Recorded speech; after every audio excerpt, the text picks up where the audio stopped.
অনলাইনে একজন দর্শক জহির নামে জানতে চেয়েছেন, স্বপ্নে প্রায় একটি খারাপ স্বপ্ন দেখেন যে তার আপন মা এবং বোনের সঙ্গে খারাপ যে বিষয়গুলো সেগুলোর তিনি স্বপ্ন দেখেন। তো এটা প্রায় দেখছেন, আসলে এক্ষেত্রে তার করণীয় কি, কোনো গুনাহ হবে কিনা, এবং কি করলে বা কোনো আমল করলে এগুলো থেকে বেঁচে থাকতে পারবেন?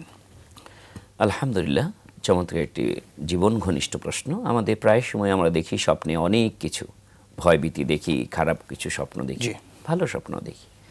আগে আমাকে জানতে হবে ইসলাম স্বপ্নের ব্যাপারে কি সংজ্ঞায়িত করেছেন, কি বলেছেন, তার স্তর কটি, স্বপ্নের কেন স্বপ্ন দেখে মানুষ, বৈজ্ঞানিক ব্যাখ্যাও আছে।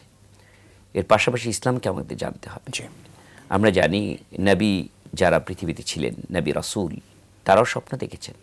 তারা স্বপ্নে দেখেছেন যে কি দেখেছেন? ইব্রাহিম আলাইহিস সালাম বলছেন যে আমি স্বপ্নে দেখেছি ইন্নী আরা ফিল মানামি আন্নী আযবাহুকা, আমি তোমাকে জবাই করছি, আনজুর মাযা তারা, তোমার রায় কি? তিনি বললেন, ছেলে বললেন ক্বালা ইয়া আবাতি ফাআল মা তু'মার, যে আপনি যে আদেশ পেয়েছেন তা পালন করে ফেলুন। তাহলে ছেলে জানে স্বপ্নটা আদেশ। সুবহানাল্লাহ। একজন নবীর স্বপ্ন হচ্ছে সত্য স্বপ্ন। এটা হলো একটা স্বপ্নের ধরন। নবীদের স্বপ্ন সব সত্য, ওহী সমতুল্য। নবী মুহাম্মদ সাল্লাল্লাহু আলাইহি সাল্লাম যতবার মেরাজে গিয়েছিলেন অধিকাংশ স্বপ্নে দেখেছেন। জান্নাত দেখেছেন, জাহান্নাম দেখেছেন, ভবিষ্যৎ দেখেছেন, স্বপ্নে দেখেছেন, পরে বাস্তবায়ন হয়েছে।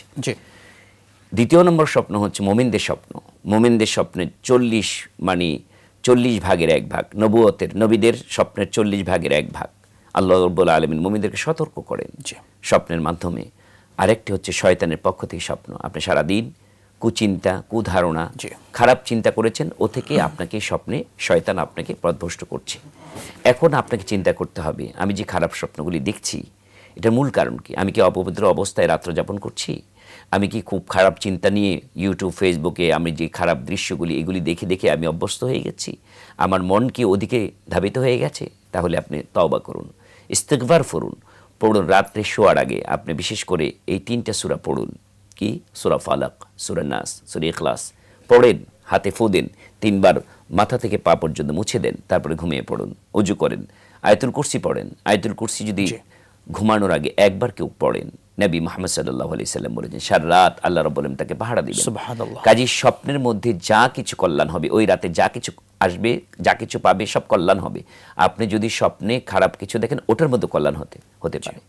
আপনি খারাপ দেখেছেন কিন্তু ওটার মধ্যে আমার ভাই উত্তর পেয়েছেন। কাজেই আপনি যেটা দেখেছেন আপনার মা বোনদের সাথে খারাপ করছেন, আপনি তওবা করুন, এ থেকে আল্লাহ তাআলা আপনাকে ইস্তিগফার করুন বেশি।